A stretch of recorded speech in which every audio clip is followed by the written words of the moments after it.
কিন্তু জনাব লতিফ সিদ্দিকী, আমি আপনার থেকে অনেক কনিষ্ঠ বয়সে, বুদ্ধিতে, বিবেচনায়, উচ্চতায়, ওজনে, সবকিছুতেই আমি আপনার থেকে অনেক ছোট হিসেবে আমি আপনাকে প্রশ্ন করতে চাই। দেশ ধ্বংস হয়ে যাচ্ছিল, 3টা টার্ম ধরে কোনো ইলেকশন সেইভাবে হয় নাই, মানুষজন চুরি করে ভোট দিছে, যারা ভোট দিতে চাইছে তারা ভোট দিতে পারে নাই, দুর্নীতির পর দুর্নীতি হয়েছে, দানবীয় একটা পরিস্থিতি সৃষ্টি হয়েছে, সবগুলি ধ্বংস হয়েছে। আপনি শুধু মানায় নেওয়ার জন্য, শুধু পরিবারের প্রতি ইয়ার জন্য আপনি এটা মেনে নিলেন। আপনাকে কি?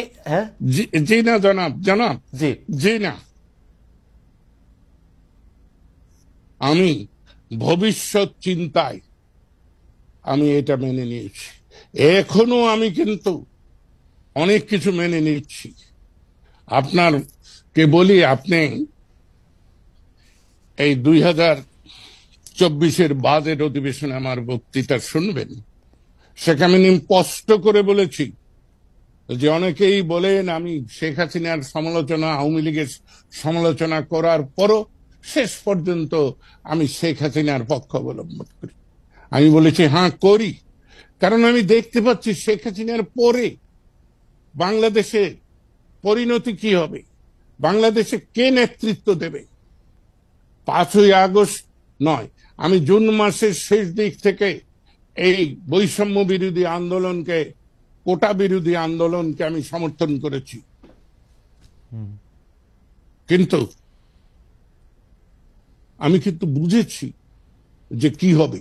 আমি আশান্বিত হয়েছিলাম যখন ডক্টর ইউনূসের নাম ভেসে এসেছে, কারণ আমি ডক্টর ইউনূসকে পছন্দ করি, এ কথা কিন্তু কেউ বলবে না। ডক্টর ইউনূস স্বয়ং জানেন আমি তাকে পছন্দ করি না, কিন্তু আমার মনে হয়েছিল যে বাংলাদেশের সাধারণ জনপরিষদ, জনগোষ্ঠী, যারা কোনো স্বার্থের কাছে নতি স্বীকার করে না, তারা এক বাক্যে ডক্টর ইউনূসকে মেনে নিয়েছিল। এবং আজকে বাংলাদেশের এই 5-6 মাসের অবস্থাটাকে আপনি দেখুন। না, সেজন্য তো আওয়ামী লীগ দায়ী, সেজন্য তো আওয়ামী লীগ দায়ী, সেজন্য তো আওয়ামী লীগের 15 বছরের দুঃশাসন দায়ী। প্রতিষ্ঠানগুলিকে ধ্বংস করা হয়েছে, পুলিশ, সেটা বলছি, পুলিশ, আমলাতন্ত্র, আমি তো স্বীকার। হ্যাঁ, কিন্তু নেতৃত্ব যিনি আসছেন, ডক্টর ইউনূস তো নেতৃত্ব দিতে পারছেন না। শেখ হাসিনা কি নেতৃত্ব দিতে পেরেছেন জনাব সিদ্দিকী? আপনি কি আমাদের একটু বলবেন? শেখ হাসিনা তো লুটপাট ছাড়া আর কি নেতৃত্ব দিচ্ছেন আপনি আমাদের বলেন। আমি তো বলি নাই যে শেখ হাসিনা ভালো কিছু করেছেন, কিন্তু শেখ হাসিনা দেশটাকে একটা স্থিতিশীল অবস্থায় রেখেছিলেন। সকল কায়েমি স্বার্থবাদীদেরকে সুবিধা বন্টন করে একটা ব্যবস্থা রেখেছিলেন।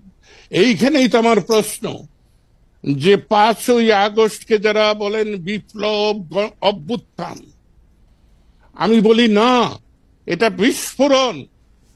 বিস্ফোরণ যদি না হবে, আপনি বলুন 5ই আগস্ট 5টার সময় গণভবন ধ্বংস করলেন, জাতীয় সংসদ ধ্বংস করে যাদের নেতৃত্বে তারা সুরসুর করে ক্যান্টনমেন্টে গেলেন কেন? সেনাপ্রধান ডাকলেন আর চলে গেলেন সবাই। না,